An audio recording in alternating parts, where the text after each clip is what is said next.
Hey guys, I am back in Canada and just reading an article here on Moscow estimates Ukraine's counteroffensive losses.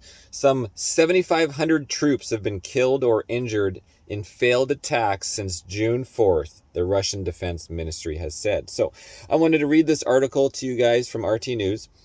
And I had a good time in Washington testing Merlin, my BMW S1000, at two different tracks, Pacific Raceway for one day and then 2 days at the Ridge, all with two fast track days. And yeah, it was a good, successful test. I feel like I want to ride more, not necessarily full-time racing, but kind of dabble in the racing. And I'm supposed to race, or I plan to race in Calgary at the end of the month at Rocky Mountain Motorsport Park, which is the 29th, 30th, and July 1st. But there was a problem on the way home. My trailer threw a wheel. The bearings seized, whatever. I've always had trouble with this one spindle, this one axle. And it's a Dexter axle, replaceable spindles, and it's so difficult to find the spindles. So previously I couldn't find them. And I noticed the cotter pin on the lock washer was just a little bit of a gap, and it had a little concern. So that's my theory, is the lock washer is able to kind of move around the pin, and maybe loosen up, whatever. Maybe it's too tight. I don't know. I always look for the little click, like just the little 1-2 millimeters of movement. So I don't know what to say. But anyway, so now I'm looking for this spindle. I'm hunting around for it. Making a little progress. I got to go check out the trailer, take some pictures of the Dexter axle, and send them over to this company who is a dealer for Dexter. So anyways, let's get back to the article. I'm just going to here on my screen. Also, at the same time, I have court coming up next week on the 23rd. Constable Conrad Herbs. It's now the Crown. There actually is a Crown now in provincial court versus me. And because I did a charter argument, and so I'm waiting for the Crown. Oh, sorry. Might as well get back over here. I have court on the 23rd, and today's like the 20th, whatever. What is the 5th? It's like 8 days, 8, 9, today's the 14th. So 11 days from now. And the Crown has not gotten full disclosure from Constable Conrad Herbs. They've requested it. They have not got all the particulars yet, which means they haven't got me the particulars for my full disclosure request.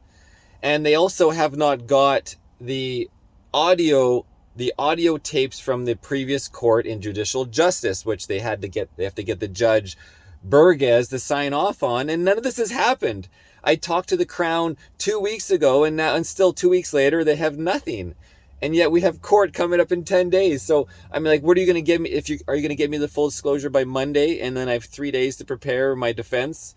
And then we have court. So chances are, if they don't stay the charges in the next, by Monday next week, pretty much we'll be going to court and I won't have full disclosure. And then just another wasted day at court, and it'll have to be rescheduled again, waiting on full disclosure.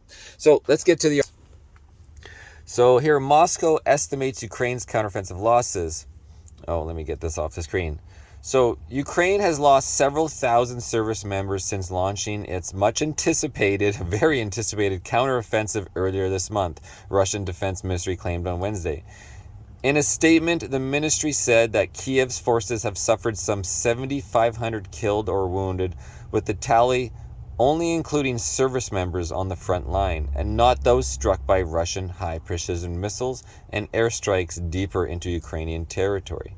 The estimated losses encompass the period from June 4th, when the Russian Defense Ministry reported it had repelled a large-scale Ukraine offensive along 5 sectors of the front line in Donbass. Since then, Kiev's troops have attempted to storm the Russian positions on numerous occasions, failing to gain any ground, according to Moscow. The ministry added that in the last 24 hours, Russian troops had repelled 2 Ukrainian attacks near the settlement of Makarovka in the southern sector of the front. The assaults involved 2 Ukrainian motorized infantry companies, 4 tanks, and 11 armored vehicles, according to the ministry. It added that each of the tanks had been destroyed along with 7 vehicles. Another Ukrainian assault in the neighboring settlement of Prichistovka also failed, the Kiev's troops losing 5 tanks and 5 armored vehicles, the ministry said. According to the Russian defense officials, Ukraine's total losses in the southern part of Donetsk and Zaporizhzhia regions over the past 24 hours amounted to more than 800 service members, 20 tanks, 15 armored vehicles, 4 armored personnel carriers, and other military hardware. All that U.S. hardware and a little bit of British hardware and 1 Canadian tank.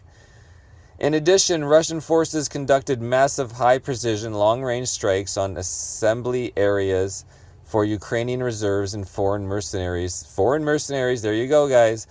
As well as on military warehouses storing foreign supplied equipment, such as their depleted uranium in the past, which now the USA finally admitted to doing and is doing, even though it's ups the scale because it affects the people, the citizens in the land for years to come, or hundreds of years. You are destroying that fertile black earth dirt, which is so great for growing. You won't be able to grow anything in there forever. Maybe hundreds of years, maybe 1,000 years. You got to dig out all the dirt for super deep and get rid of it all. So but the US is saying, oh, we're trying to protect Ukraine. We're doing this to protect everybody. Yet you're going to use depleted uranium to screw over the citizens and the land and make it uninhabitable, unusable for growing food, just all out. Like, so what's the purpose? What is your purpose behind being in Ukraine and doing this satellite war on Russia then? If it's not for the Ukrainian people, which you're going to have birth defects and cancers for all the years to come because you're now using depleted uranium along with you and the British. So all designated targets have been hit, it added. Speaking to war correspondents at the Kremlin on Tuesday, Russian President Vladimir Putin said Ukrainian troops were taking heavy casualties, which he claimed were greater than Russia's by a factor of 10, guys. 1 to 10. I mean, he's not even like just sugarcoating it. The Russian leader also said Ukraine had lost up to 30% of the military equipment it had been sent by the West. And I don't know what this photo is good. Ukraine has lost hundreds of pieces of Western supplied hardware.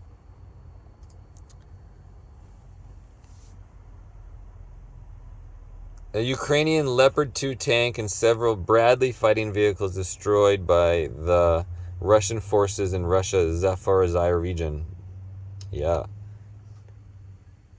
When is this article? June 13th. Ukrainian forces have already lost dozens of tanks and hundreds of armored vehicles in their attack on Russian positions. Putin told war correspondents on Tuesday Kiev's troops have so far failed to achieve success on any of the fronts in their all year long touted counteroffensive. Russian positions have faced attacks from 4 major directions, the president said during a meeting at the Kremlin. He added that Ukrainian reserves, including those equipped with Western supplied military hardware, had also been thrown into the fray. However, the offensive has led to massive losses in personnel and material for Kiev, Putin stated. Ukraine has lost at least 160 tanks, 360 armored vehicles, and the military hardware destroyed by Russian troops accounts for 25 or 30% of all Western military supplied to Ukraine. Remember how Canada sent 2 tanks?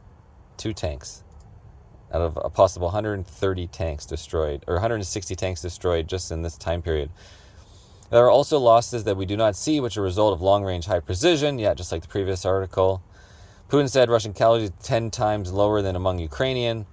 The president also reiterated the fundamental goals of the Russian military operation in Ukraine remain the same, and that the Kremlin does not plan to change them. At the same time, Putin maintained that Moscow sincerely sought to reach an agreement with Kiev to resolve the differences involving former southeastern Ukrainian regions, which have since joined Russia following a series of referendums in the autumn of 2022. That's right, guys. They did have some votes, and they all wanted to join Russia. And of course, the Ukraine, the almighty U.S. doesn't want citizens to have the freedom to choose where they want to live and get out of being bombed in the eastern Ukraine by the Ukrainian army for over a decade since the 2014 coup instigated by Victoria Nuland in the USA, where they must destroy all Russians and take control, and they want to own all the land and have the pipeline and have all the bio labs everywhere, and along with Russian or U.S. bases all along the Russian border.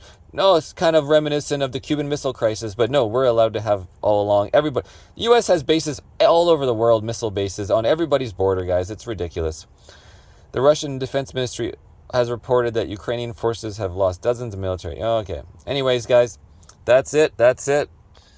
So that's my little update, and I got lots of video footage from boating with Sam and his 1600 horsepower E85 ethanol alcohol burning twin turbo, boat, and catamaran little boat that weighed 200 pounds plus the engine, whatever that LS1 twin turbocharge weighs. And then, of course, all the ridge footage, the ridge sessions, every session for 2 days, and along with the 2 super poles, I still got to edit that as well. And I got to figure out how to get my torsion axle, new spindles, fix the trailer, all to make Calgary, and go to court here next week with no full disclosure. Anyways, Ernie Racing Reports, guys.